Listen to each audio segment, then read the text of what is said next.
Hello, मैं सुनयन शर्मा भारतीय one सेवा का एक भूतपूर्व अधिकारी हूँ। नेचर राइटर और फोटोग्राफर भी हूँ।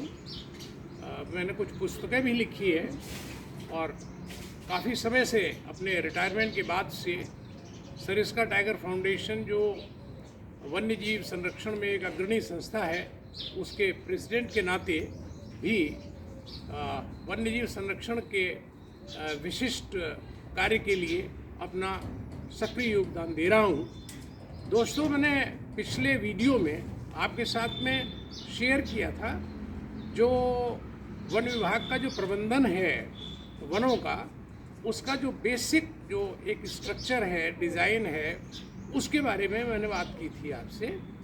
उसी सिलसिले में मैं विशेष बात ये कहना चाहता हूँ कि जिन वन अधिकारियों के ऊपर, जो वन विभाग के ऊपर इसके पूरे संरक्षण का दायित्व है, उनकी परिस्थितियों को भी मैं आज आपके साथ में डिस्कस करूँगा।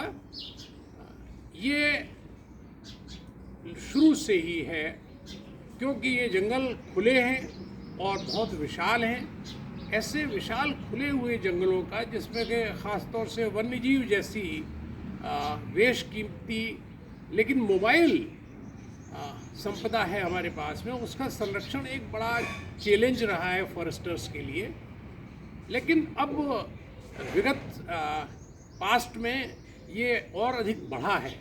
उसका मुख्य कारण है, एक तो जंगलों के अंदर तक सड़कों का जाल बन गया है, जिसे फास्ट रोड्स बन गई हैं, ऑल वेदर रोड्स हैं।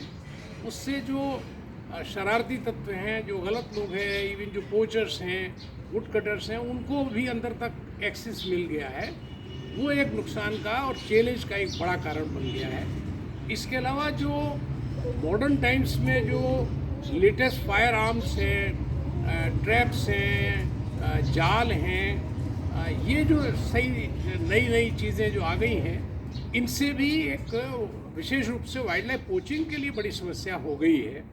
और पोचिंग का कितना बड़ा चैलेंज है या कितनी बड़ी थ्रेट है हमारे वाइल्ड लाइफ के लिए, इसको आप इससे समझ सकते हैं कि जो लेटेस्ट रिपोर्ट्स हैं उसके अनुसार ये वाइल्ड लाइफ पार्ट्स की जो स्मगलिंग है, वो ह्यूमन ट्रैफिकिंग यानी मानव तस्करी के बाद में दुनिया में सबसे अधिक फलता फूलता उद्योग बन चुका है। तो ये सारे प्रेशर्स हैं, लेकिन इनको प्रेशर्स को काउंटर किया जा सकता है बशर्ते कि सरकारें इस ओर ध्यान दें, यानी कि वन विभाग को विशेष रूप से मैन पावर और दूसरी सुविधाएं मिले। लेकिन दुर्भाग्य है कि ऐसा हो नहीं रहा है। ये क्यों नहीं हो रहा, ये एक बड़ा यक्ष प्रश्न है सबके सामने। एक आम आदमी के दिमाग में ये बात आएगी कि एक डेमोक्रेटिक सरकार है, वो क्यों नहीं इतना महत्वपूर्ण जो विषय है पर्यावरण संरक्षण का, वन्यजीव संरक्षण का, हमारे जंगलों की सुरक्षा का, उस पर इतना उसको इग्नोर कैसे कर सकते हैं। दोस्तों, इसमें कोई रहस्य की बात नहीं है, बहुत साफ है, जो सबको दिख रहा है। वो ये है कि वन्य जीवों के पास में वोटिंग राइट्स नहीं हैं। काश इनके पास वोटिंग राइट्स होते तो शायद स्थिति कुछ और ही होती। ये जो सरकारों की जो एपैथी है इस मामले में, जो उदासीनता है संरक्षण को लेके, उसका सीधा का सीधा प्रभाव फील्ड में दिखाई देता है। फील्ड में इस रूप में दिखाई देता है कि आप अगर कभी जाएंगे जंगल में, आप देखेंगे तो वहाँ कोई अगर आपको फॉरेस्ट गार्ड मिलता है, इंटीरियर मोस्ट एरियाज़ में, बहुत दुरूह जंगलों के अंदर मिलेगा, अकेला एक लाठी के सहारे वो उसमें पेट्रोलिंग कर रहा है। ये कैसे संभव हो सकता है? क्योंकि मैन पावर नहीं है, उसको अकेला ही जाना पड़ता है। वहाँ उसको कितना रिस्क है, उसकी लाइफ को वन्य जीवों के जरिए भी रिस्क है, उसको पोचर्स के जरिए, ग्रेजर्स के जरिए, दूसरे जितने भी ये शरारती तत्व हैं उनके जरिए उसको लाइफ को कितना रिस्क है।